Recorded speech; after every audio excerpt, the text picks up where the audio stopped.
प्यारे बच्चों, आप सभी का हमारे चैनल पे बहुत बहुत स्वागत है। जितने भी विद्यार्थी 27 फरवरी को गणित का पेपर देने वाले हैं उनके लिए गणित का एक बहुत ही खास वीडियो लेकर के आ चुका हूं। और बच्चों, इस वीडियो के माध्यम से मैं आप सभी को गणित के पूरे किताब के महत्वपूर्ण प्रश्न बताने वाला हूं जो कि बोर्ड परीक्षा 27 फरवरी में सीधा सीधा पूछे जाने वाला है। और बच्चों, ये वीडियो देखने के बाद आप सभी का गणित के पेपर में 70 में 70 पक्का हो जाएगा, क्योंकि बच्चों इस वीडियो के माध्यम से मैं आप सभी को वही क्वेश्चन बताने वाला हूं जो कि बोर्ड के पेपर में हर साल पूछा जाता है। और 27 फरवरी के पेपर में 100% यही प्रश्न पूछा जाएगा। बस इतना पढ़ लो, 70 में 70 पक्का हो जाएगा, इस बात की पूरी गारंटी है। तो बच्चों, इस पूरे वीडियो को ध्यान से देख लेना, अंत तक जरूर देखना। वीडियो को लाइक कर देना, शेयर कर देना, चैनल पे नए हो सब्सक्राइब कर देना। आइए बच्चों, बिना टाइम को वेस्ट किए इस वीडियो को स्टार्ट करेंगे। और सबसे पहले इसमें क्वेश्चन दिया गया है कि यूक्लिड विभाजन एल्गोरिदम से संख्याओं 135 और 225 का महत्तम समापवर्तक ज्ञात करिए। बच्चों, ये जो क्वेश्चन है ना, पेपर में कई बार पूछा जा चुका है। बहुत ही सिंपल से तरीके से करेंगे, बिल्कुल परेशान मत होना। वीडियो थोड़ी सी लंबी बनेगी, लेकिन भैया 70 में 70 स्कोर कर सकते हो मात्र आप ये केवल वीडियो देख करके। तो ये बच्चों कैसे हल करेंगे जरा ध्यान से देखिएगा। यहाँ पर सबसे पहले यहाँ पे जो भी हमारी संख्या दी गई है हम यहाँ पे लिखेंगे। क्या करेंगे, हम यहाँ पे हल करेंगे और यहाँ पे लिखेंगे, ठीक ना। इसमें लिखना है आपको कि दी गई संख्याएं, क्या क्या संख्या दी गई है। हमारे पास दो संख्याएं दी गई है, ठीक ना, इस प्रकार से दी गई है। एक तो है भैया 135 और दूसरी है 225, ठीक ना। इस प्रकार से संख्या दी गई है, ठीक ना। अब हमें करना क्या है, हमें दोनों संख्याओं का मसा ज्ञात करना है। क्या करना भैया, इसका मसा यानी कि HCF कैलकुलेट करना है। किसका, 135 और 225 का। इसी प्रकार से आप सभी को लिखना होगा कि भैया इसका मसा क्या होगा, ठीक ना। अब अच्छा, हम यहाँ पे एक चीज नोटिस कर रहे हैं, चूंकि लिखेंगे कि 225 जो है ना, 225 135 से क्या है, बड़ा है। और जब 135 से ये बड़ा है तो क्या हम करेंगे, हम यहाँ पे संख्याओं 225 और 135 के लिए हम यहाँ पे लगाएंगे यूक्लिड विभाजन एल्गोरिथम। यूक्लिड विभाजन एल्गोरिदम या प्रमेय, ठीक ना, कुछ भी लिख सकते हैं। यहाँ पे मैं लिख दे रहा हूं पूरा एल्गोरिदम, ठीक ना। यूक्लिड विभाजन एल्गोरिदम से, ठीक। अब बच्चों होता क्या है, ये होता है ए बराबर बी क्यू प्लस आर के रूप का होता है, आप सभी को पता होगा। अब यहाँ पे ए क्या हो जाएगा, ए आपका होगा बड़ा वाला जो 225 है, ठीक ना। ये हो जाएगा ए, ठीक ना, ये हो जाएगा ए।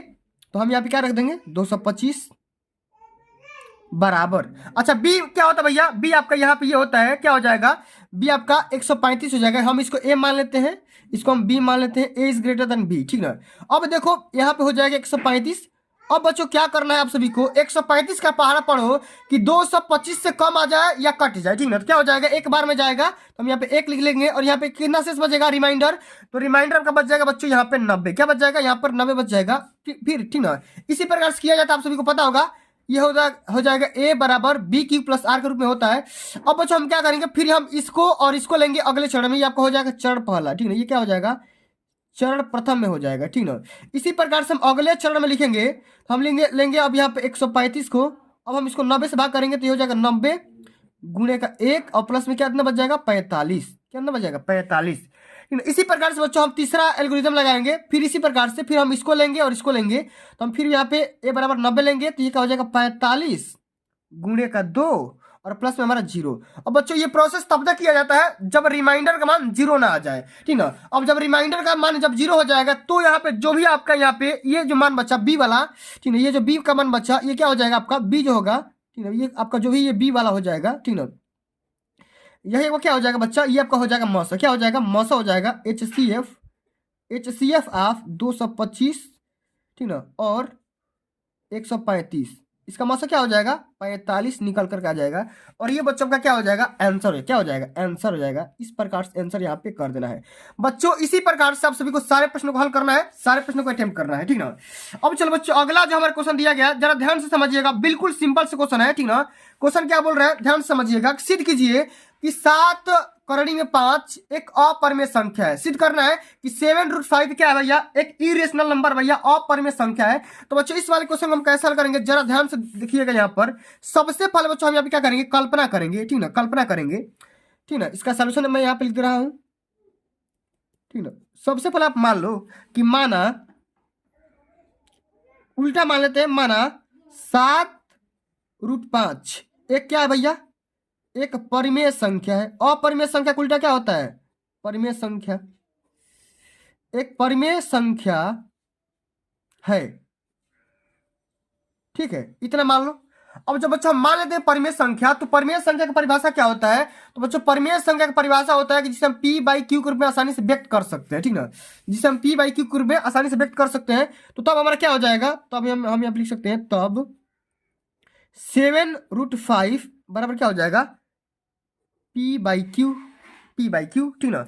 जहां पर यही बात लिखना है आपको, यही बात को ध्यान से लिखना है कि जहां p और q क्या भैया, p और q धन पूर्णांक है, क्या भैया, धन पूर्णांक है। आराम से लिखना है यहाँ पे, धन पूर्णांक है।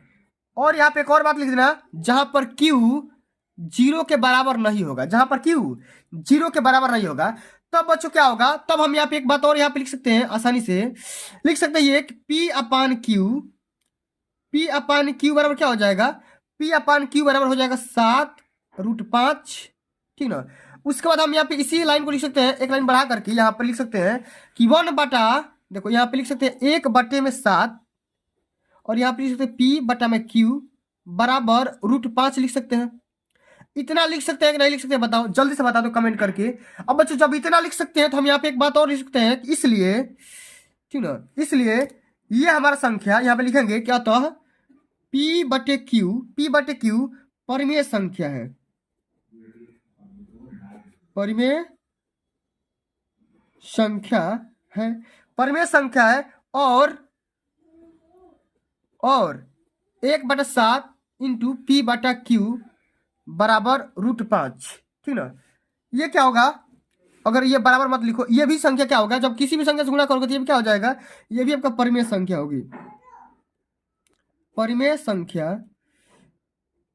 होगी ना। किसी परिमेय संख्या भिन्न से गुणा करोगे तो क्या होगा भैया, वही तो परिमेय संख्या ही होगी। अतः हम ये बोल सकते हैं, इसलिए कि 1/7 इंटू p/q क्या हो जाएगा, एक परिमेय संख्या हो जाएगा, परिमेय संख्या हो जाएगा, परिमेय संख्या है। और हमने अभी क्या बताया, अब हमने अभी देखा कि 1/7 इंटू p/q बराबर क्या था भैया, करड़ी में 5 था, यानी कि √5 था, ठीक ना। अब अच्छा हम ये जानते हैं कि √5 भी क्या है, परिमेय संख्या होनी चाहिए, ठीक ना। जब ये परिमेय संख्या हो गया भैया, जब ये परिमेय संख्या हो गया, तब इसको भी परिमेय संख्या होनी चाहिए। लिखेंगे हम यहाँ पे कि तब √5 एक परिमेय संख्या होनी चाहिए, जबकि रियल में क्या है भैया, अपरिमेय संख्या है। परंतु हम अब लिखेंगे, परंतु कथन का विरोधाभास हो रहा है, विरोधाभास होता है, ठीक ना। इसलिए क्या हो जाएगा भैया, इसलिए हमारा जो 7 और करड़ी में 5, ये देखो, ये करड़ी में 5 है, ये आपका 7 है, क्या हो जाएगा, एक अपरिमेय संख्या हो जाएगा, क्या हो जाएगा, एक अपरिमेय संख्या हो जाएगा, अपरिमेय संख्या होगी, ठीक ना, प्रूफ, ठीक ना। इसी प्रकार से बच्चों आप सभी को हल करना होगा, तभी जाकर के पूरे नंबर मिलते हैं, ठीक है। अब चलो बच्चों आगे देख लेते हैं, अगला हमारा क्वेश्चन क्या दिया गया है। अगला हमारा क्वेश्चन बहुत ही सिंपल से क्वेश्चन है, जरा ध्यान समझिएगा कि समीकरण 3x² - 5x + 2 = 0 का विविधकर ज्ञात करना है। क्या करना है, विविधकर माने d का मान ज्ञात करना है। अच्छा बच्चों बताओ d बराबर क्या होता है भैया, d बराबर होता है, सबसे पहले इक्वेशन को लिखते हैं। ये क्वेश्चन दिया गया 3x² - 5x + 2 = 0 दिया है, ठीक ना, इतना दिया गया है।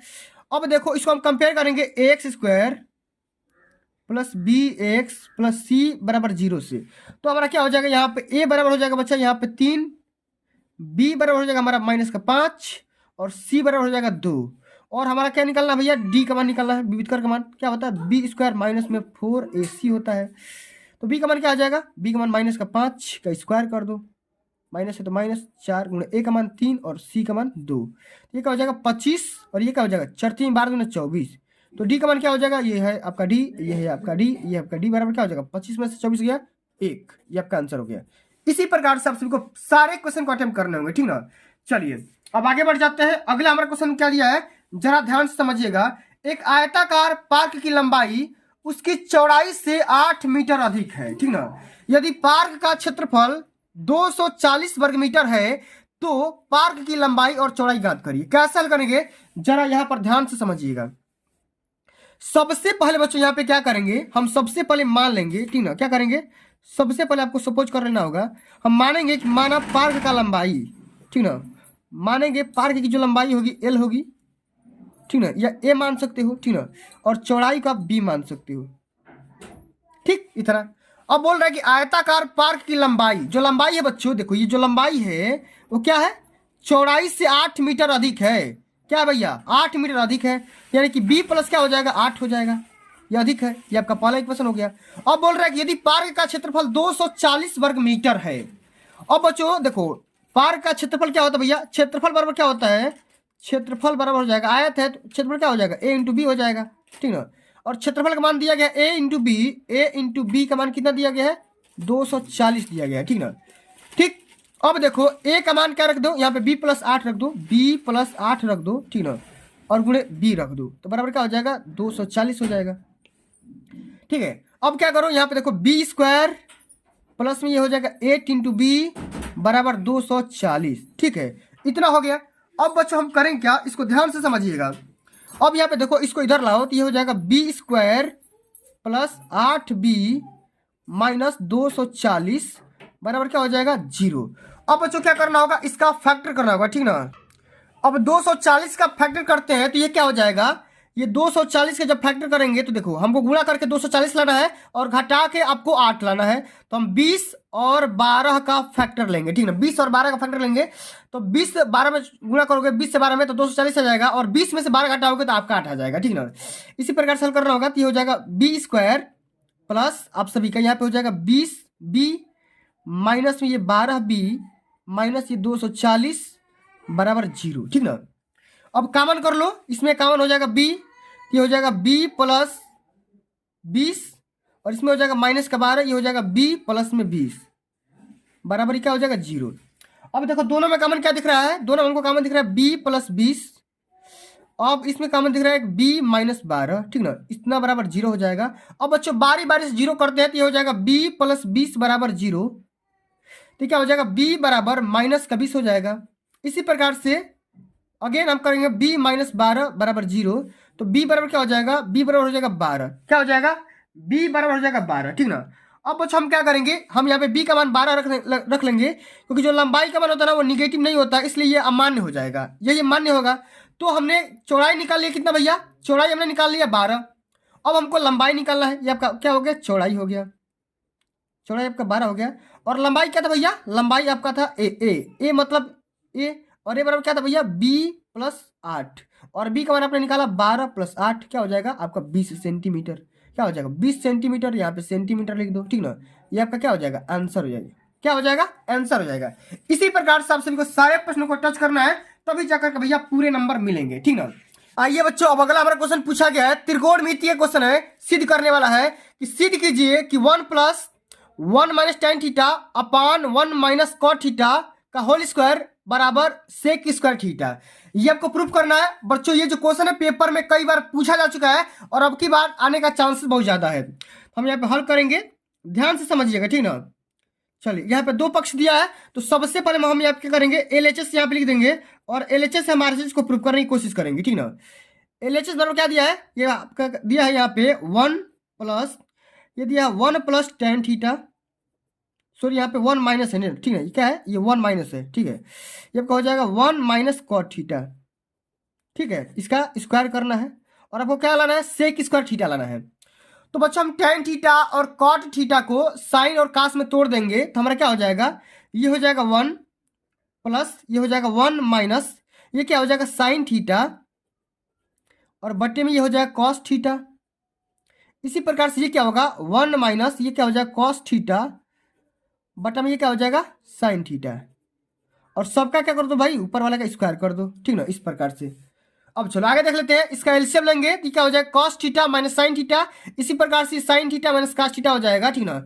आगे हम लिख सकते हैं इसी प्रकार से कि 1 प्लस इसको हम लिख सकते हैं कॉस थीटा माइनस में साइन थीटा और बटे में हम यहाँ पे लिख सकते हैं कॉस थीटा, ठीक ना। सबका मैं यहाँ पे कॉस थीटा लिख सकता हूँ।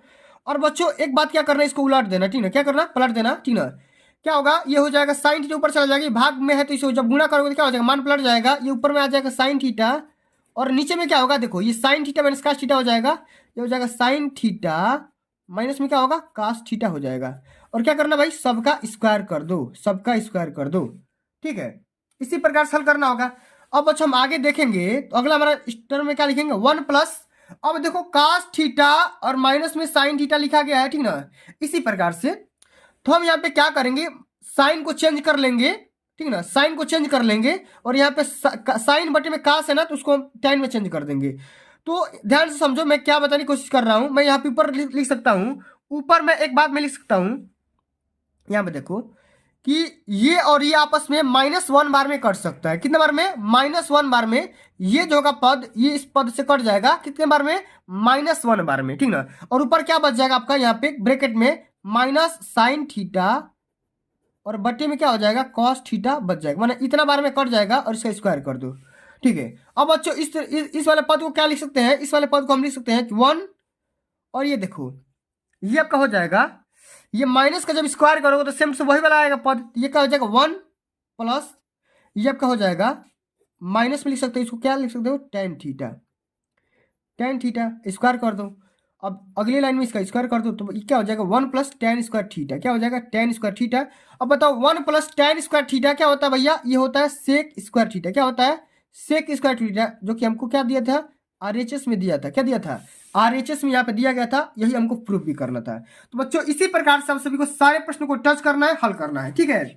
अब चलो बच्चों अगला हमारा क्वेश्चन, ये भी एक त्रिकोणमिति का ही क्वेश्चन है, सिद्ध करने वाला प्रश्न है, ये पेपर में 4 नंबर का पूछा जाता है। तो हम कैसे हल करेंगे जरा यहाँ पर ध्यान से समझिएगा, बिल्कुल आसान भाषा में समझाऊंगा, ठीक ना, पूरा समझ में आएगा, थोड़ा सा भी परेशान बिल्कुल भी नहीं होना है, ठीक ना।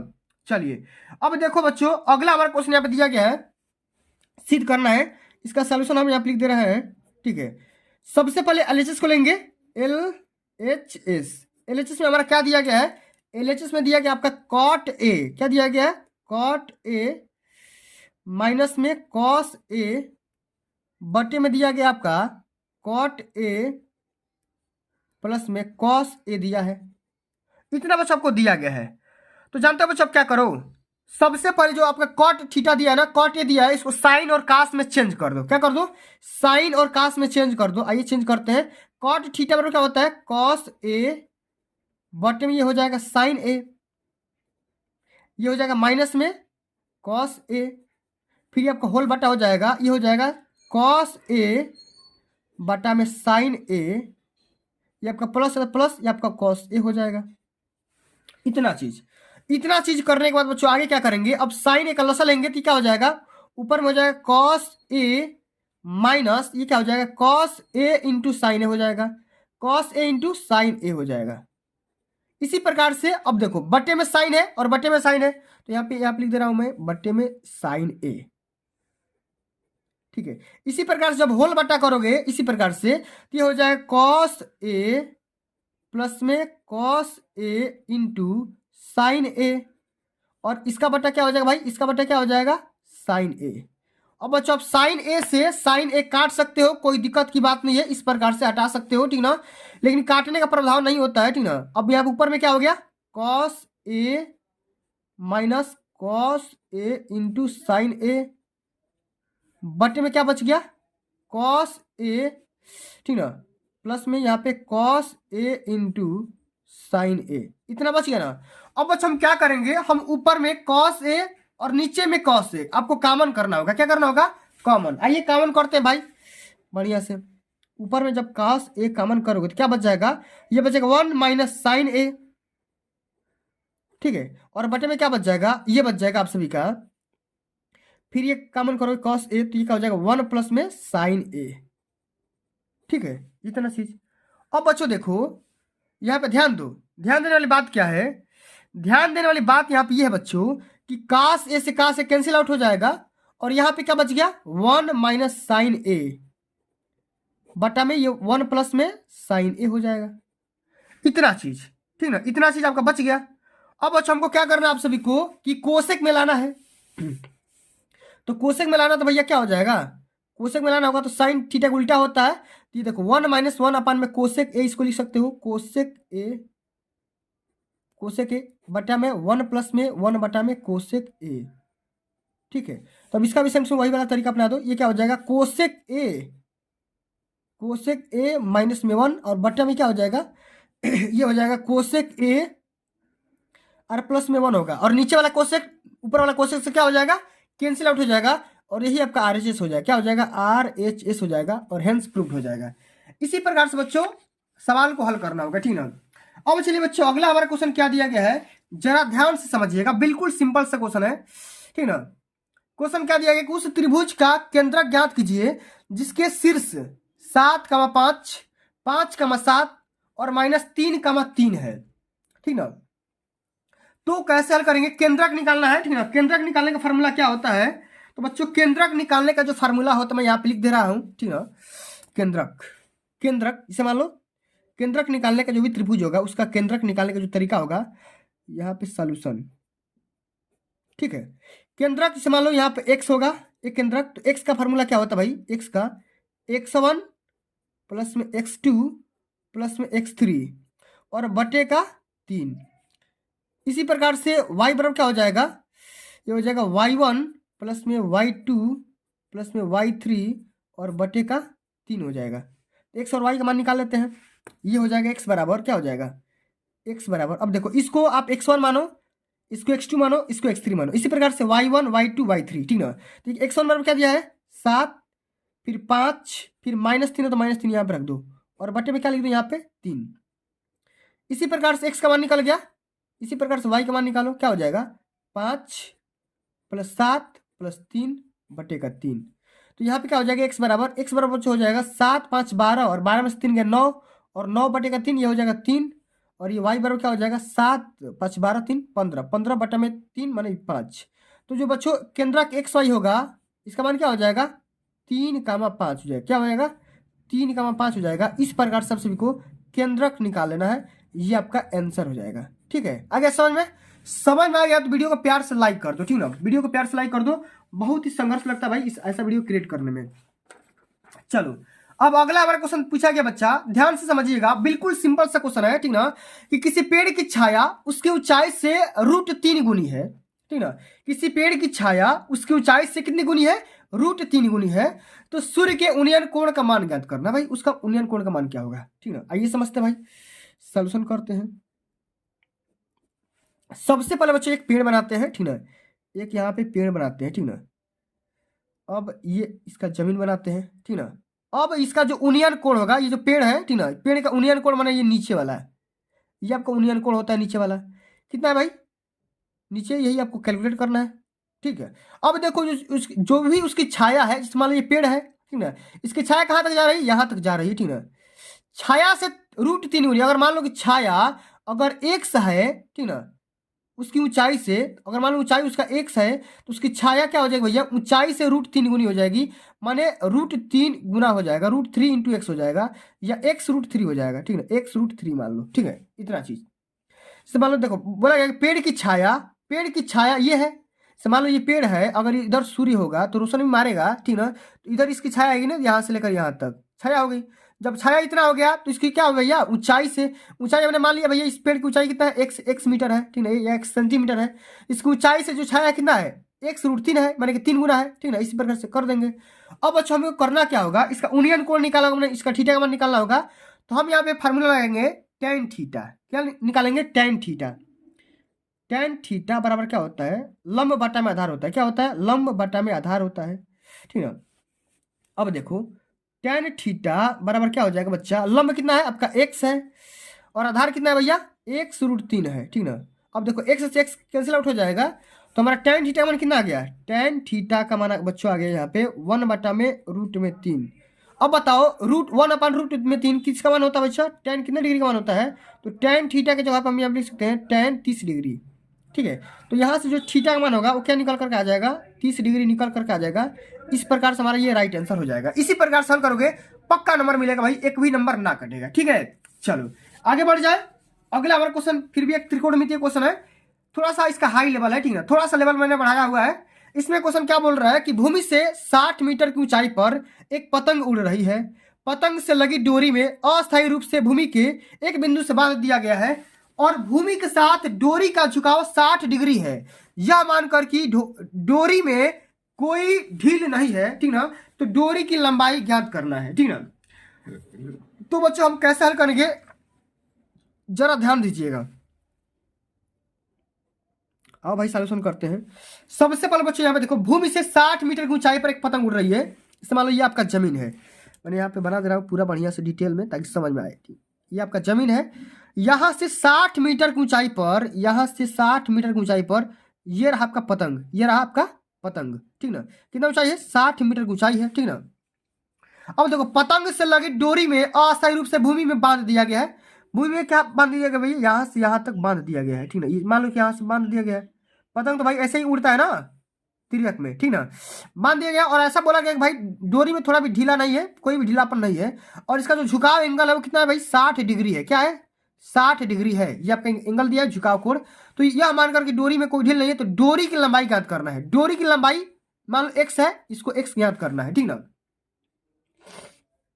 कैसे हल करेंगे जरा ध्यान दीजिएगा। तो बच्चों ये आपका क्या हो गया? ये आपका हो गया कर्ण। क्या हो जाएगा? ये आपका कर्ण हो गया। मान लो ये आपका ए, ये आपका बी, ये आपका सी। ठीक ना, ये आपका कर्ण हो गया, ये आपका लंब हो गया और ये आपका क्या हो गया? आधार। ठीक है, इस प्रकार से। तो बच्चों हम जानते हैं त्रिभुज एबीसी में, त्रिभुज एबीसी में हम क्या करेंगे? साइन थीटा लगाएंगे। क्या लगाएंगे? Sine theta. क्योंकि साइन थीटा पर क्या होता है बच्चा? लंब बटे में कर्ण होता है। यहां पे हम लगाएंगे साइन थीटा बराबर क्या होता है? लंब बटा में कर्ण होता है। ठीक ना, हमको ये चीज पता करना है। अब देखो साइन थीटा बराबर, देखो थीटा का मान दिया कितना? 60 डिग्री बराबर लंब दिया आपका 60 और कर्ण आपको निकालना है, मतलब एक्स का मान निकालना है। तो बच्चों बताओ साइन 60 डिग्री का मान कितना होता है? ये होता है √3/2। क्या होता है? √3/2 होता है। बराबर ये हो जाएगा 60 बटे का x हो जाएगा। तो अब हम क्या करेंगे? त्रिया गुणा कर लेंगे। ये हो जाएगा आपका √3x बराबर ये हो जाएगा 60 गुणे का 2। ठीक है, तो बच्चों आपको यहाँ पे x का मान निकालना होगा। x का मान जब निकालोगे तो क्या हो जाएगा? 60 गुणे 2 और बटे में क्या हो जाएगा? √3। ठीक है, इस प्रकार से। तो आपको x का मान निकालना होगा। तो बच्चों हम यहाँ पे लिख सकते हैं 20×3 = 60 होता है ना, तो देखो 20 गुणे, अब देखो मैं कैसे लिख रहा हूँ, √3 गुणे √3 लिखूंगा। 3 को मैं 2 बार लिख दे रहा हूँ √3 के फॉर्म में और यहाँ पे 2 बटे में √3। ऐसा क्यों किया हूँ? ताकि √3 से √3 आसानी से कट जाए। और यहाँ पे देखो x का मान क्या आ जाएगा? 20 दूना 40 और 40 करणी में 3 हो जाएगा। 40 √3 इसका राइट आंसर निकल करके आ जाएगा। इस मान लो सेंटीमीटर हो या कुछ भी हो, जो भी यहाँ पे मीटर दिया तो मीटर यहाँ पे लिख देना, मीटर ही है तो यहाँ पे मीटर लिख देना। क्या करना? मीटर लिख देना और यही आपका आंसर हो जाएगा। इसी प्रकार से बच्चों आप सभी को सारे प्रश्नों को हल करना होगा। ठीक ना, चलिए अब अगला हमारा क्वेश्चन एक वृत्त का क्वेश्चन है। ठीक ना, वृत्त का मैंने 2 क्वेश्चन को सिलेक्ट किया हुआ है। पूरा मैं आज किताब खत्म कर दूंगा, परेशान मत होना। जो भी बच्चे अभी तक वीडियो को देख रहे हैं भैया वीडियो को लाइक कर देना। ठीक ना, चलो आगे देखते हैं क्वेश्चन क्या बोल रहा है कि चित्र में यदि ओ केंद्र के वृत्त की PQ और PR 2 स्पर्श रेखाएं हैं और कोण यहाँ पे दिया गया QPR बराबर 46 डिग्री है, तो कोण QOR का मान निकालना है। QOR का मान निकालना है। तो बच्चों कैसे निकालेंगे जरा यहाँ पर ध्यान दीजिएगा, बिल्कुल सटीक भाषा में समझाऊंगा। अगर आपको कॉन्सेप्ट पता होगा ना तो मुंह से भी हल कर लोगे। ठीक है, यहाँ पे देखो हल निकालेंगे, सॉल्यूशन करेंगे। ठीक है, यहाँ पे देखो आपका वृत्त के अंदर क्या है भैया? O है और यहाँ पे आपको एक एंगल दिया है QPR दिया हुआ है। कितना दिया है? 46 और 46 डिग्री दिया गया है। आपको किसका मान निकालना है? QOR का मान आपको निकालना है। तो बच्चों एक बात ध्यान दो। ठीक ना, एक बात ध्यान दो। ठीक ना, एक बात ध्यान क्या देना है कि किसी भी वृत्त का आंतरिक कोण और बाह्य कोण, आंतरिक कोण और बाह्य कोण का जो योगफल होता है ना, आंतरिक कोण और बाह्य कोण का जो योगफल होता है ना, ठीक ना, वो कितना होता है बच्चों? वो होता है 180 डिग्री। कितना होता है बच्चों? होता है 180 डिग्री होता है। कितना डिग्री होता है? 180 डिग्री होता है। तो हम ये बोल सकते हैं, देखो कहने के सेंस यहाँ पे ये कोण ओ और कोण पी, ये दोनों कोण एंगल मिलकर के कितना डिग्री बनाएंगे, समपूरक बनाएंगे। तो हम यहाँ पे इसी को लिखेंगे कि कोण पी, ठीक ना, सॉरी पी नहीं, कोण क्यू ओ आर प्लस में कोण क्यू पी आर बराबर क्या हो जाएगा, 180 डिग्री हो जाएगा, 180 डिग्री। तो बच्चों आपको क्या करना है, कोण ओ का मान निकालना है। देखो यहाँ पे कोण पी कोई ओ आर का मान माने कोण ओ का मान निकालना है। तो हम यहाँ पे लिख देंगे कोण क्यू ओ आर बराबर क्या हो जाएगा, प्लस में देखो इसका मान दिया गया कितना, 46 डिग्री, बराबर ये हो जाएगा 180। तो बच्चों यहाँ पे क्या हो जाएगा, कोण क्यू ओ आर बराबर क्या हो जाएगा, 180 में से 46 घट जाएगा, और यहाँ पे कोण क्यू ओ आर बराबर निकाल सकते हैं। अब घटा दो, ये हो जाएगा 4, ये हो जाएगा कितना भाई, 7 में से 4 गया 3, ये 1, माने 134 डिग्री निकल करके आ जाएगा, और यही आपका क्या हो जाएगा, राइट आंसर हो जाएगा। ठीक है, इसी प्रकार सॉल्व करना होगा। अब चलिए बच्चों अगला हमारा क्वेश्चन इसी प्रकार क्वेश्चन है, लेकिन थोड़ा सा अलग है, इसमें थोड़ा सा अलग है। इसमें क्या करना है कि चित्र में ओ वृत्त का केंद्र है, यदि कोण बी ओ सी, माने कोण बी ओ सी, देखो कोण बी ओ सी बराबर 110 डिग्री दिया गया है। तो आपको बताना है कि ए बी और ए सी वृत्त की स्पर्श रेखाएं हैं।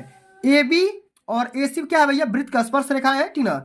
तो कोण ओ ए बी, कोण ओ ए बी माने इसका एंगल का मान निकालना, किसका, इस वाले एंगल का मान निकालना है, इस वाले का, ये आपको एंगल का मान निकालना है, ठीक ना। कोण ओ ए बी का मान निकालना है। तो कैसे करेंगे जरा ध्यान से देखिएगा। इसमें हम बच्चों ये लिखेंगे, ठीक है, इसमें आपको कोई कौन डाटा दिया गया है, इसमें बच्चों यहाँ पे दिया गया है कोण बी ओ सी का मान दिया गया है कितना, 110 डिग्री, ठीक ना। ए बी और ए सी स्पर्श रेखा है, ए बी और ए सी क्या है भैया, स्पर्श रेखा है, ठीक है। अब क्या करना भाई, कोण ओ ए बी का मान निकालना है। तो मैंने आपको क्या बताया था कि कोण ओ और प्लस कोण बी, मैंने कहने का सेंस यहाँ पे मैं यहाँ पे लिख दे रहा हूं, देखो कोण बी ओ सी और प्लस में कोण बी ए सी का युगफल कितना होगा भाई, 180 डिग्री हो जाएगा। क्या हो जाएगा, इसका और इसका युगफल कितना होगा, 180 डिग्री होगा। तो सबसे पहले क्या करो, इस पूरे कोण को ज्ञात कर लो, इस पूरे कोण को ज्ञात कर लो। जब ये पूरा कोण दिया ना, तो पहले इस पूरे ए का मान निकाल लो, ठीक ना, उसके बाद डिवाइड कर देना, ठीक है। चलो आइए निकालते हैं। सबसे पहले कोण बी, उसके बाद ओ का मान दिया है ना, कोण बी ओ सी का मान तो दिया ही है 110, यहाँ पे रख देंगे, और प्लस में कोण बी ए सी बराबर यहाँ पे 180 दिया है, रख लो। तो यहाँ पे कोण बी ए सी बराबर क्या हो जाएगा, 180 माइनस 110, ये क्या हो जाएगा, कोण बी ए सी बराबर क्या हो जाएगा, 70 डिग्री, क्या हो जाएगा, 70 डिग्री हो जाएगा। अब बच्चों क्या करना है, यहाँ से देखो बी ए ओ का मान निकालना है। कोण देखो, कोण बी ए ओ बराबर क्या हो जाएगा, कोण बी ए सी और बटे का 2 हो जाएगा। देखो इसका आधा हो जाएगा, ये आधा बार में काटा है तो यहाँ पे रख दो उसका मान, ये हो जाएगा 70 बटे में 2, क्या हो जाएगा, 35 डिग्री। क्या हो जाएगा भाई, 35 डिग्री, ये आपका आंसर निकल करके आ जाएगा। इसी प्रकार से हल करना होगा, ठीक है। अब चलिए बच्चों आगे बढ़ जाते हैं। अगला हमारा क्वेश्चन क्या दिया गया है, जरा यहाँ पे ध्यान दो बाबू, ठीक ना, बिल्कुल यहाँ पे ध्यान देने वाली बात है, और बहुत ही खतरनाक क्वेश्चन है ये, ठीक ना, बहुत ही खतरनाक क्वेश्चन है, जरा ध्यान से समझिएगा। इसमें क्वेश्चन क्या पूछा गया है कि लकड़ी के ठोस बेलन के प्रत्येक सिरे पर एक अर्धगोला खोदकर निकालते हुए एक वस्तु बनाई गई है, जैसा कि आकृति में दर्शाया गया है। ये आकृति है। यदि बेलन की ऊंचाई 10 सेंटीमीटर और आधार की त्रिज्या 3.5 सेंटीमीटर है, तो वस्तु के संपूर्ण पृष्ठ का क्षेत्रफल कितना होगा, ये आपको बताना है। संपूर्ण पृष्ठ का क्षेत्रफल निकालना होगा। तो सबसे पहले बच्चों यहाँ पे क्या दिया गया है कि लकड़ी की वस्तु एक बेलन और 2 अर्धगोलों में संयोजन से बनी हुई है। तो यहाँ बोला गया ना कि ठोस बेलन जो है ना, एक प्रत्येक सिरे और अर्धगोलों से खोदकर बना है। यहाँ पे क्या बताया गया है बच्चों, यहाँ पे आप सभी को ये बताया जा रहा है, ठीक है, इसका सॉल्यूशन करेंगे, ठीक है। इसमें देखो जो लकड़ी का जो बेलन बना होगा ना, ये आपका बेलन बना होगा, ये आपका बेलन मान लो बना होगा। तो सबसे पहले इसमें 2 अर्धगोला होगा, 2 क्या होगा, अर्धगोला होगा, ठीक ना। 2 अर्धगोलों के संयोजन से इसमें क्या होगा, एक बेलन होगा, एक बेलन होगा और इसमें 2 अर्धगोला लगा होगा, ठीक है। इसी प्रकार से बना है। तो हम क्या बोलेंगे बच्चों, अतः हमारे यहाँ पे दिया गया बेलन की ऊंचाई, इसमें हमारा बेलन की ऊंचाई दिया गया, हम यहाँ पे लिख देंगे बेलन की ऊंचाई। बेलन की ऊंचाई दे रखा है भाई कितना, ये आपका दिया है 10 सेंटीमीटर, 10 सेंटीमीटर दे रखा है यहाँ पे। देखो बेलन की ऊंचाई, आधार का त्रिज्या यहाँ पे दिया गया है। आधार का त्रिज्या हम यहाँ पे लिख देंगे, आधार की त्रिज्या कितना दिया भाई, 3.5 सेंटीमीटर इतना दिया है। अब बच्चों हम करें क्या कि अर्धगोला, अर्धगोला है ना, ठीक ना। अब देखो जब ये आधार का त्रिज्या ये बेलन का दिया है तो ये अर्धगोले का क्या हो जाएगा भाई, अर्धगोले का तो त्रिज्या होगा, क्या हो जाएगा, अर्धगोले का भी तो त्रिज्या होगा। लिख दो यहाँ पे, अर्धगोले का भी तो त्रिज्या होगा, अर्धगोले की भी यही त्रिज्या होगी भाई। देखो बता दे रहा हूँ, देखो अगर ये बेलन है, अगर बेलन का आधार का जितना त्रिज्या होगा तो बेलन का त्रिज्या होगा भाई, ठीक ना। जितना बेलन का त्रिज्या होगा उतना ही क्या होगा भाई, अर्धगोले का भी त्रिज्या होगा, ठीक ना। इतना समझ में आ गया। अब चलिए बच्चों हम क्या करेंगे कि लकड़ी की वस्तु का संपूर्ण पृष्ठफल क्षेत्रफल निकालेंगे तो क्या हो जाएगा, ठीक है। यहाँ पे लिख देंगे संपूर्ण पृष्ठ क्षेत्रफल, संपूर्ण पृष्ठीय क्षेत्रफल कैसे निकालेंगे जरा ध्यान दो यहाँ पे। संपूर्ण पृष्ठ का क्षेत्रफल निकालने के लिए हम क्या करेंगे, हम सबसे पहले निकालेंगे बेलन का, क्या करेंगे भाई, बेलन का पृष्ठ, वक्र पृष्ठ निकालेंगे। बेलन का वक्र पृष्ठ का क्षेत्रफल निकालेंगे, वक्र पृष्ठ का क्षेत्रफल प्लस में दोनों अर्धगोलों का, क्या यहाँ पे लिखेंगे, प्लस में दोनों अर्धगोलों का क्षेत्रफल निकालेंगे, ठीक ना। या पृष्ठीय क्षेत्रफल यहाँ पे लिख दो भाई, पृष्ठीय क्षेत्रफल। अब बताओ बच्चों बेलन का वक्र पृष्ठ कितना होता है, तो बेलन का वक्र पृष्ठ होता है बच्चों, मैं यहाँ पे लिख दे रहा हूं 2πr/h, क्या होता है 2πr/h होता है। साथ में देखो अर्धगोला का वक्र पृष्ठ कितना होता है, तो अर्धगोला का वक्र पृष्ठ होता है बच्चों यहाँ पे 2πr² होता है। लेकिन यहाँ पे देखो दो अर्धगोला है ना, दो अर्धगोला है तो यहाँ पे क्या कर दोगे, दोनों को जोड़ दोगे तो क्या हो जाएगा, ये हो जाएगा 4πr², दोनों को जोड़ दोगे तो क्या हो जाएगा 4πr²। अब बच्चों क्या करो, इसमें कॉमन कर लो, 2πr कॉमन कर लो, 2πr कॉमन कर लो। 2πr हम जब कॉमन कर लेंगे तो क्या बचेगा, h प्लस में 2r बच जाएगा, यहाँ पर इतना बच गया ना। अब देखो जहां जहां h है, जहां जहां r है, मान यहां से रखो और उठा करके रख दो इसमें, ठीक ना। और रखते हैं भाई, देखो यहाँ पे 2 गुणे पाई का मान क्या रखो 22/7 रख दो, ठीक है। गुणे r का मान कितना दिया है, r का मान देखो यहाँ पे दिया है 3.5 सेंटीमीटर, तो 3.5। फिर यहाँ पे देखो h का मान कितना दिया है 10 प्लस में 2 गुणे r का मान कितना दिया है 3.5, ठीक है। इतना कर दो, ठीक है। इतना करने के बाद बच्चों अब यहाँ पे देखो क्या करो, हल कर दो यहाँ पे, तो ये क्या हो जाएगा, ये आपका हो जाएगा, अब 2 से इसको गुणा कर दोगे तो 7 और 7 ये 7 कट जाएगा, ठीक ना, ये कट जाएगा पूरा। तो बचेगा कितना, बच जाएगा बच्चों यहाँ पे देखो 22/7, ठीक ना। 22/7 गुणे 7 लिख दो, ये कट करा दो, इसको हटा दो इसको, तो लिख दो यहाँ पे क्या हो जाएगा 22 गुणे, अब इसको गुणा करो तो 7 + 10 क्या हो जाएगा 17। तो जब गुणा करोगे तो भाई क्या हो जाएगा 17 गुणे 22 गुणा कर दो तो ये हो जाएगा आप सभी का 374, क्या हो जाएगा 374 वर्ग सेंटीमीटर। और ये क्या हो जाएगा आंसर हो जाएगा, क्या हो जाएगा भाई आंसर हो जाएगा। तो प्यारे बच्चों आज के लिए बस इतना ही। अगर ये वीडियो आप सभी को अच्छी लगी होगी, हेल्पफुल लगी होगी, तो वीडियो को लाइक कर देना, शेयर कर देना, चैनल पे नए हो सब्सक्राइब कर देना। जल्द मिलते हैं अगली वीडियो में, तब तक के लिए जय हिंद, जय भारत, वंदे मातरम।